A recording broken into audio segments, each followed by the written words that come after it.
بسم اللہ الرحمن الرحیم۔ آج کی ویڈیو میں ہم آپ کو حضرت موسیٰ علیہ السلام کے دور کے چند واقعات بیان کریں گے، لہٰذا ویڈیو کو آخر تک لازماً دیکھیے گا۔ بنی اسرائیل میں ایک عابد شخص تھا جس نے کبھی کوئی گناہ نہیں کیا تھا اور عبادت خدا میں مشغول رہتا تھا۔ ابلیس کو اس سے بہت زیادہ تکلیف ہوتی تھی۔ اس نے اسے گمراہ کرنے کے لیے اپنے تمام بچوں کو بلوایا۔ تمام شیاطین اپنے باپ کے پاس اکٹھے ہوئے۔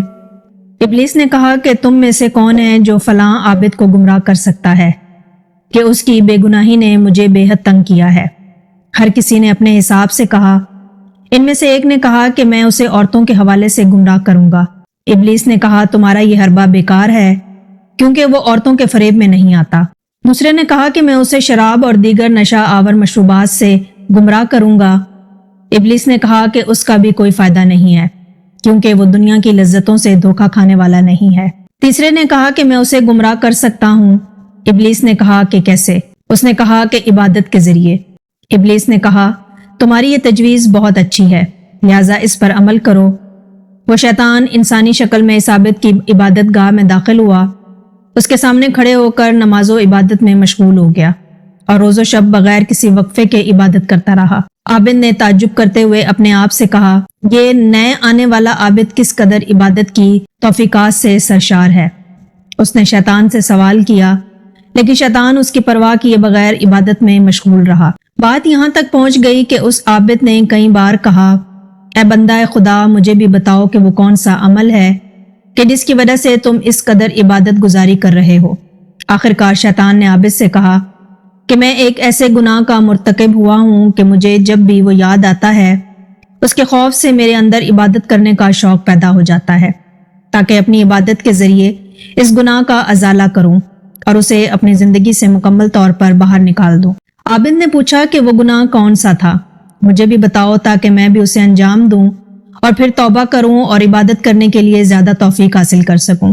شیطان نے کہا یہ 2 درم لو اور شہر میں فلاں جگہ فلاں عورت کے پاس جاؤ اور اس کے ساتھ زنا کرنے کے بعد واپس لوٹ آؤ۔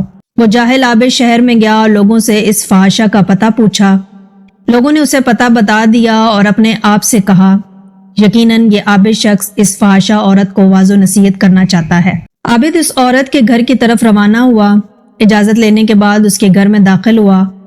اس عورت نے جب اس عابد کی واضح قطع دیکھی تو کہا کہ اس مکان میں آنا تمہاری شان کے شایان نہیں ہے، تم یہاں پر کس لیے آئے ہو؟ عابد نے شیطان کی داستان بیان کی۔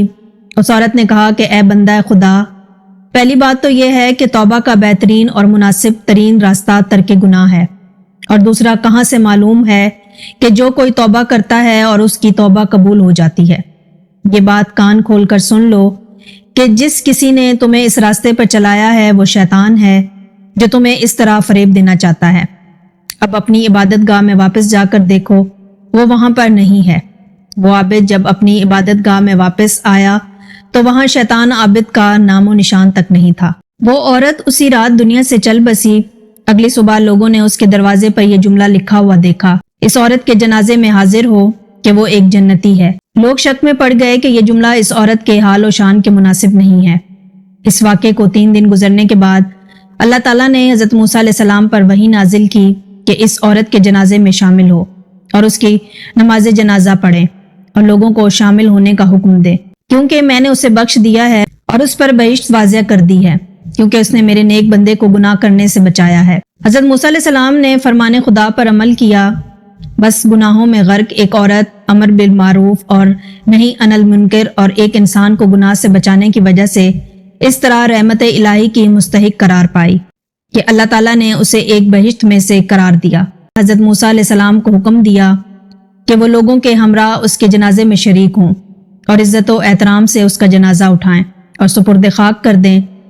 بنی اسرائیل میں بارش نہ ہونے کی وجہ سے ایک دفعہ سخت قحط پڑ گیا۔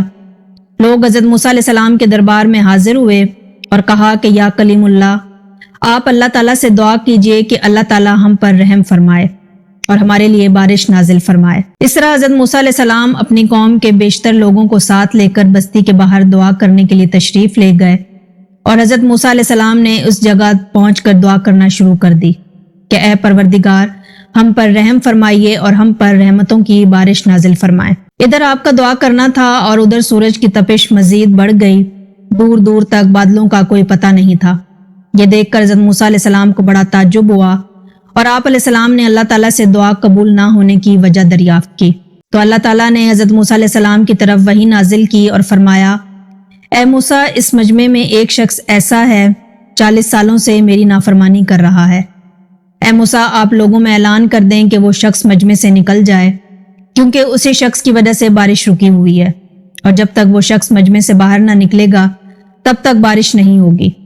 حضرت موسیٰ علیہ السلام نے مجمع کی طرف دیکھ کر فرمایا، اے مجمع والو، تم میں سے جو کوئی اللہ کا نافرمان ہے، جو گزشتہ 40 سالوں سے اللہ کو ناراض کرتا رہا، وہ مجمع سے نکل جائے۔ اسی کی وجہ سے ہم سب اللہ کی رحمت سے محروم ہیں۔ اس گنہگار بندے نے دائیں بائیں دیکھا، کوئی اپنی جگہ سے نہ ہلا۔ وہ سمجھ گیا کہ جس کی بات حضرت موسیٰ علیہ السلام کر رہے ہیں وہ گنہگار شخص میں ہی ہوں۔ وہ ایک سوچ میں پڑ گیا کہ اگر میں ان تمام لوگوں کے سامنے باہر نکلا تو میری بہت ضلالت ہوگی، اور اگر میں مجمع سے باہر نہ نکلا تو میری وجہ سے بارش نہ ہوگی۔ اب اس گنہگار شخص نے اپنے گناہوں پر شرمندہ ہو کر دل ہی دل میں اللہ سے توبہ کی کہ اے اللہ تعالیٰ، تو کتنا رحیم ہے، میں 40 سال سے تیری نافرمانی کرتا رہا اور تو مجھے مہلت دیتا رہا۔ ایک بار اور مہلت دے اور میری توبہ کو قبول فرما اور مجھے از ذلت اور رسوائی سے بچا لے۔ اس کا یہ کہنا ہی تھا کہ فوراً آسمان بادلوں سے بھر گیا اور موسلا دھار بارش شروع ہو گئی۔ یہ دیکھ کر حضرت موسیٰ علیہ السلام نے دوبارہ اللہ تعالیٰ سے عرض کیا، اے اللہ تعالیٰ، آپ نے بارش برسانا کیسے شروع کی؟ حالانکہ اب تک تو وہ مجمع سے کوئی شخص باہر ہی نہیں نکلا۔ تو اللہ تعالیٰ نے ارشاد فرمایا، اے موسیٰ، جس کی وجہ سے بارش روک رکھی تھی اس نے توبہ کر لی ہے، اس لیے بارش برسا رہا ہوں۔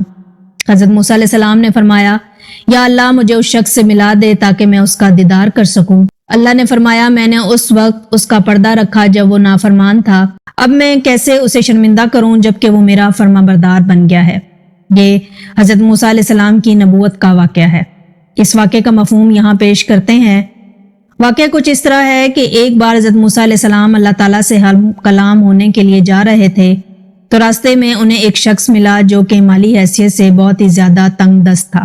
اس شخص نے حضرت موسیٰ علیہ السلام کو دیکھا کہ وہ کہیں جا رہے ہیں تو اس نے انہیں روک کر کہا کہ اے موسیٰ، میں ایک غریب اور تنگ دست آدمی ہوں، آپ کلیم اللہ ہیں، اللہ تعالیٰ سے ہم کلام ہوتے ہیں، میری آپ سے درخواست ہے کہ آپ اللہ تعالیٰ سے دعا کریں کہ وہ میرا رزق بڑھا دے، مجھے کئی وقت فاقے ہو جاتے ہیں۔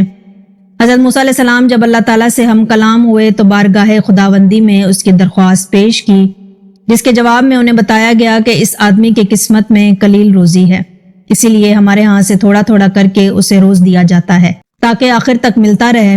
حضرت موسیٰ علیہ السلام کی جب اس شخص سے دوبارہ ملاقات ہوئی تو آپ نے اس کو اللہ کا پیغام پہنچا دیا۔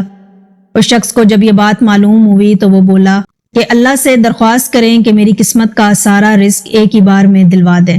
اس روز کے بعد جب دوبارہ حضرت موسیٰ علیہ السلام اللہ سے ہم کلام ہوئے تو آپ نے پھر سے اس غریب آدمی کی درخواست پیش کی۔ اس بار اللہ تعالیٰ نے حضرت موسیٰ علیہ السلام کی دعا قبول کی اور اس غریب آدمی کو تمام زندگی کا رزق ایک ہی ساتھ دے دیا۔ سارا رزق ایک ہی بار پا کر اس شخص نے فوراً لنگر خانہ کھول دیا اور اعلان کر دیا کہ جس شخص کے کھانے کا انتظام نہ ہو وہ ہمارے لنگر خانے سے پیٹ بھر کر کھانا کھا سکتا ہے۔ حضرت موسیٰ علیہ السلام کو اس کی حرکت پر بڑا تعجب ہوا۔ انہوں نے اسے سمجھانے کی کوشش کی لیکن جب وہ نہ مانا تو مایوس ہو کر چل دیے۔ ایک ہفتے کے بعد آپ کا اس طرف سے گزر ہوا تو دیکھا کہ لنگر خانہ جاری ہے۔ دوسری مرتبہ وہ 1 ماہ کے بعد اور پھر تیسری مرتبہ 6 ماہ کے بعد ادھر سے گزرے تو آپ نے اس لنگر خانے میں اب بھی لوگوں کو کھانا کھاتے ہوئے دیکھا۔ ان کا خیال تھا کہ اس غریب کی دریا دلی کی وجہ سے چند ہی روز میں سارا رزق ختم ہو جائے گا، مگر لنگر خانہ اب تک مسلسل جاری تھا۔ آپ نے اللہ تعالیٰ سے عرض کی، یا اللہ، یہ کیا قصہ ہے؟ اس کا تھوڑا سا رزق اب تک چل رہا ہے۔ جواب آیا کہ بے شک اس کی قسمت میں تھوڑا سا رزق تھا، مگر ہمارا قانون ہے کہ جو شخص ہماری راہ میں خرچ کرتا ہے ہم اسے اس سے 10 گنا زیادہ عطا کرتے ہیں اور 90 گنا آخرت میں دیتے ہیں۔ یہ شخص بھی اس قانون کے دائرے سے باہر نہیں، جتنا یہ ہماری راہ میں خرچ کرتا ہے اس کا 10 گنا ہم اسے دنیا میں ہی دے دیتے ہیں۔ اس میں تعجب کی کیا بات ہے؟ دوستو، یہ ہے صدقہ و خیرات کا نتیجہ کہ اللہ تعالیٰ ہمارا مال دگنی قیمت میں ہمیں لوٹا دیتا ہے۔ بے شک اللہ کی راہ میں وہی خرچ کرتے ہیں جنہیں یقین ہو کہ ان کا مال انہیں دونوں جہاں میں واپس لوٹا دیا جائے گا۔ پھر ہم اس رب کریم کی عنایتوں پر کیوں نہ قربان ہوں۔ امید ہے کہ آج کی ویڈیو بھی آپ کو اچھی لگی ہوگی۔ اگر ویڈیو اچھی لگی ہو تو اس کو لائک کر کے ہمارے چینل کو سبسکرائب کر دیں اور کمنٹ باکس میں کمنٹ کر کے اپنی آرا سے بھی آگاہ کریں اور بیل آئیکن کو بھی پریس کر دیں۔ ملتے ہیں نیکسٹ ویڈیو میں، تب تک کے لیے مجھے دیں اجازت۔ اللہ حافظ۔